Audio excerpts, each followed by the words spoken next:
বলেছেন, লা ইউমিনু আহাদুকুম হাত্তা আকুনা আহাব্বা ইলাইহি মিন ওয়ালিদিহি ওয়া ওয়ালাদিহি ওয়ান নাসি আজমাইন।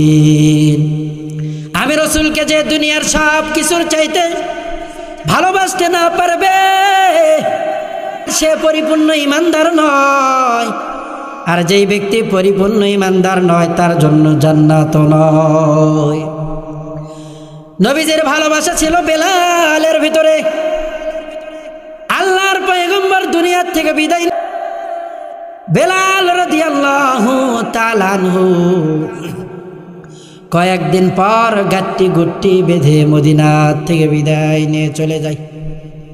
মদিনার মানুষগুলো ধরছে, বেলাল তুমি কোথায় যাও? নবীর মসজিদ, তুমি কোথায় যাও বলো না। মসজিদ ইমাম সাহেবের প্রতি এলাকাবাসীর ভালোবাসা কম না বেশি? এলাকা থেকে চলে আসলাম, সবার অন্তরের ভেতরে ভালোবাসা, ভালোবাসা আল্লাহ প্রদত্ত। বেলালের প্রতিও মানুষের একটা ভালোবাসা। ও বেলাল, মদিনা ছেড়ে যায় না, কারণ আমাদের পয়গম্বর মদিনাতে আর নাই রে বেলাল। পয়গম্বরকে দেখতে পারবো না, কিন্তু আমার পয়গম্বরের মুয়াজ্জিন বেলালকে তো দেখতে পারবো। ও বেলাল, তুমি মদিনা ছেড়ে যাইও না। বেলাল ডাক দে বলে, রে মদিনার মানুষ, যেই মদিনায় আল্লাহর রাসূল নাই, ওই মদিনায় আমি বেলালও নাই। বেলাল রাদিয়াল্লাহু তাআলা আনহু গাট্টি গুট্টি নিয়ে চলে গেছে। একদিন যায়, 2 দিন যায়, 6 মাস পেরিয়ে যায়। কত মানুষ আল্লাহ পাকের রাসূলের রওজার কিনারায় দাঁড়িয়ে সালাম জানাই। আল্লাহ পাকের রাসূল বেলালকে স্বপ্নের মধ্যে জানিয়ে দিছে, ও বেলাল, দুনিয়ার কত মানুষের সালামের আওয়াজ শুনতে বাইরে বেলাল, তোমার ওই মধুমাখা কণ্ঠ, তোতলা কণ্ঠের আওয়াজ কেন আমি রাসূলের কানে আসে না? বেলাল রাদিয়াল্লাহু তাআলা আনহু ঘুম থেকে লাফ দিয়ে উঠছে আর চিৎকার মারছে, আর ডাকতে বলে, আমার রাসূল আমারে তলব করছে রে, কোথায় আমার গাট্টি গুট্টি, কোথায় আমার কাপড়, তাড়াতাড়ি দাও, আমার মায়ার নবীর সঙ্গে আমি বেলাল দেখা করতে যাব। সুবহানাল্লাহ বলেন। বেলাল রাদিয়াল্লাহু তাআলা আনহু মদিনার দিকে দৌড় মারছে। মদিনার মানুষ বেলালকে দেখে পাগল হয়ে গেছে। ছোট্ট ছোট্ট বাচ্চাগুলো মাকে ডাক দে বলে, মা, আল্লাহর নবীর মুয়াজ্জিন বেলালকে দেখলাম মা, আল্লাহর পয়গম্বর মনে হয় মদিনার জমিনে আসতে গো মা, আল্লাহর পয়গম্বর মনে হয় মদিনাতে চলে আসতে, কারণ নবীজির মুয়াজ্জিন বেলালকে দেখলাম, বেলাল দৌড়াইতেছে। ও মা, নতুন জামা পরিধান করাইয়া দাও, আমাদের শরীরের ভিতরে ভালো ভালো দামি আতর পারফিউম ব্যবহার করে দাও। ও মা, চোখে সুরমা লাগাইয়া দাও, আমার পয়গম্বরের সঙ্গে দেখা করার জন্য যাব। যাওয়ার পরে দেখে আল্লাহর পয়গম্বর নাই, বেলাল রওজার কিনারায় দাঁড়িয়ে কান্নায় বেলাল রাদিয়াল্লাহু তাআলা আনহু বেহুশ হয়ে গেছে। আল্লাহর পয়গম্বর রওজার ভেতরে ডেকে ডাক দিয়ে বলছে, রে বেলাল, গত 6 মাস আমি যত কষ্টে ছিলাম, আমার কেমন জানি শূন্য শূন্য শূন্য শূন্য লাগতো রে বেলাল, কারণ ভালোবাসার মানুষ, কাছের মানুষ কাছে না থাকলে শূন্য শূন্য লাগে কিনা? মেয়ে নেই বাসায়, বাসায় একাই ঘুমাইতেছেন, বুকটা খালি খালি লাগবে, কারণ আমার কলিজার টুকরা মেয়ে বাসায় নেই। তাকে আমি ভালোবাসি জান প্রাণ দিয়ে। আল্লাহর পয়গম্বর বললেন, বেলাল, আমার কলিজাটা কেমন যেন ঠান্ডা হয়ে গেল। বেলাল, গত 6 মাস আমি যতটুকু না শান্তি পেয়েছি তোমার সালামের আওয়াজ শুনে আমি পয়গম্বর আজকে বড় আনন্দিত। আল্লাহর পয়গম্বর আমাদের জন্য কান্না করেছেন। আল্লাহর পয়গম্বর ওই উম্মতের জন্য কেমন কান্না করেছেন। নবী আমার যেদিন দুনিয়াতে আসবেন, মা আমিনা বর্ণনা করেন, আমার সন্তান যেদিন দুনিয়াতে আসে, দুনিয়াতে আসার পর আমার সন্তান সেজদায় লুটিয়ে পড়ছে। সেজদায় লুটিয়ে পড়ার পরে কান্না করে।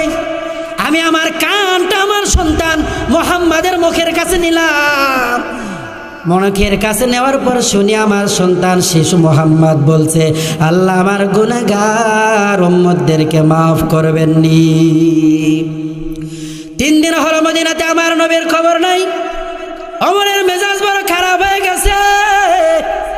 ও মদিনার কাফের মুনাফিক, আমার পয়গম্বরের খবর না দিতে পারলে তোমাদের একটারও কাল্লা থাকবে না। ওমরের মেজাজ বড় খারাপ হয়ে গেছে। আবু বকর বলে, ওমর, মেজাজ খারাপ করা যাবে না, কারণ আমার পয়গম্বরকে খুঁজে খুঁজে বের করতে হবে। খুঁজে খুঁজে বের না করলে মদিনার মানুষগুলো না খেয়ে মারা যাবে। সবাই খুঁজতে খুঁজতে বের হয়ে গেছে। মরুভূমির ভিতরে যাওয়ার পরে দেখে একজন রাখাল গাছের কিনারায় বইয়া বইয়া কান্দে। ও রাখাল, কেন কান্না করো? তোমরা কে? তোমাদের চিনি না, তবে ওই গুহার ভেতরে কে জানো উম্মতি উম্মতি বলে কান্না করে। আজকে 3 দিন হলো উম্মতি উম্মতি উম্মতি বলে কান্না করে রে। ওই লোকের জন্য আজকে 3 দিন হলো আমাদের ওট ভেড়া দুম্বাগুলো ঘাসে মুখ লাগায় না। আল্লাহু আকবার বলেন। ওমর ফারুক শিওরে গিয়ে দাঁড়িয়েছে, ও নবী, আপনার কাল্লা আনতে গিয়েছিলাম আমি, আপনার চেহারা দেখে মুসলমান হয়ে গেছি রে নবী। মাথা উঠান, মাথা উঠান। আল্লাহর পয়গম্বরের কান্না আরো বেড়ে গেছে। আল্লাহর পয়গম্বরের কান্না বেড়ে গেছে। ডাক দিয়ে বলে, ওগো আল্লাহর নবী, আমি ওমরের জিন্দেগীর সমস্ত নেক আমল আমার গুনাহ আপনার গুনাহগার উম্মতের জন্য দান করে দিলাম। আবু বকর ডাক দিয়ে বলে, ওগো নবী, আপনার কাছের মানুষ আমি আবু বকর। আমার চাইতে বড় কাছের মানুষ এই মদিনার মধ্যে, মক্কার মধ্যে আর কেউ নেই। আমার জিন্দেগীর সমস্ত আমল আপনার গুনাহগার উম্মতকে দান করে দিলাম। এরপরও মাথা উঠান। আল্লাহর পয়গম্বর মাথা উঠাই না। নবীজির কলিজার টুকরা ফাতেমাকে নিয়ে আসা হলো, বাবা মাথা উঠান, আমার জিন্দেগীর সমস্ত আমল আপনার উম্মতের নাজাতের জন্য দান করে দিলাম।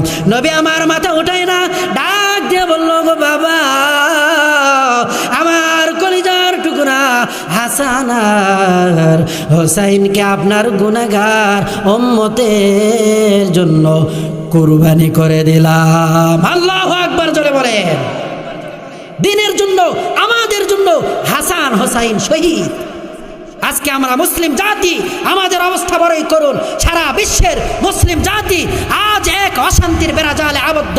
মুসলমানরা আজ ইহুদি, খ্রিস্টান, বেঈমান, নাস্তিকদের হাতে লাঞ্ছিত, বঞ্চিত, নিষ্পেষিত, অবহেলিত, অত্যাচারিত। কথা বলেন ঠিক কিনা? সারা বিশ্বের মুসলিম জাতিকে একতাবদ্ধ হয়ে কোরআন সুন্নাহর আলোকে কালেমার পতাকাকে উড্ডীন করে ধরতে হবে, না হলে কিয়ামত হয়ে যাবে। এই বাংলার জমিন থেকে হাজারো দোসর আসবে, হাজারো জালেম আসবে যাবে, এদেশে কোনোদিন ইসলামের রাষ্ট্র কায়েম হবে না। কথা বলেন ঠিক কিনা? ইসলামী রাষ্ট্র কায়েম করার জন্য যদি ডাক আসে আল্লামা মামুনুল হকের পক্ষ থেকে, যদি ডাক আসে শায়েখে চরমনায়ের পক্ষ থেকে, যদি ডাক আসে আমিরে জামাত ও হেফাজতের পক্ষ থেকে, টেকনাফ থেকে তেঁতুলিয়া পর্যন্ত, পরশা থেকে পাতুরিয়া পর্যন্ত সমস্ত মুমিন মুসলিম সকলেই এক প্ল্যাটফর্মে এসে এদেশ থেকে সমস্ত তাগুত ইসলাম বিদ্বেষী সমস্ত শক্তিকে জিন্দা দাফন দেব। কথা বলেন ঠিক কিনা?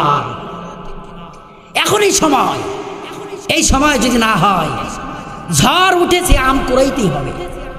এই সময় যদি না হয় কিয়ামত হয়ে যাবে। জিন্দেগিতে এদেশে কোনোদিন কোরআনি রাজ কায়েম হবে না। এমন জালেম শাসক আমাদের উপরে চেপে বসেছিল গত দীর্ঘ 16টি বছর। আলেমদেরকে অনেক জ্বালিয়েছে, আলেমদেরকে ফাঁসির কাস্টে ঝুলিয়েছে। আল্লামা সাইদিকে ধুকে ধুকে জেলখানার মধ্যে মেরেছে। কি কারণ?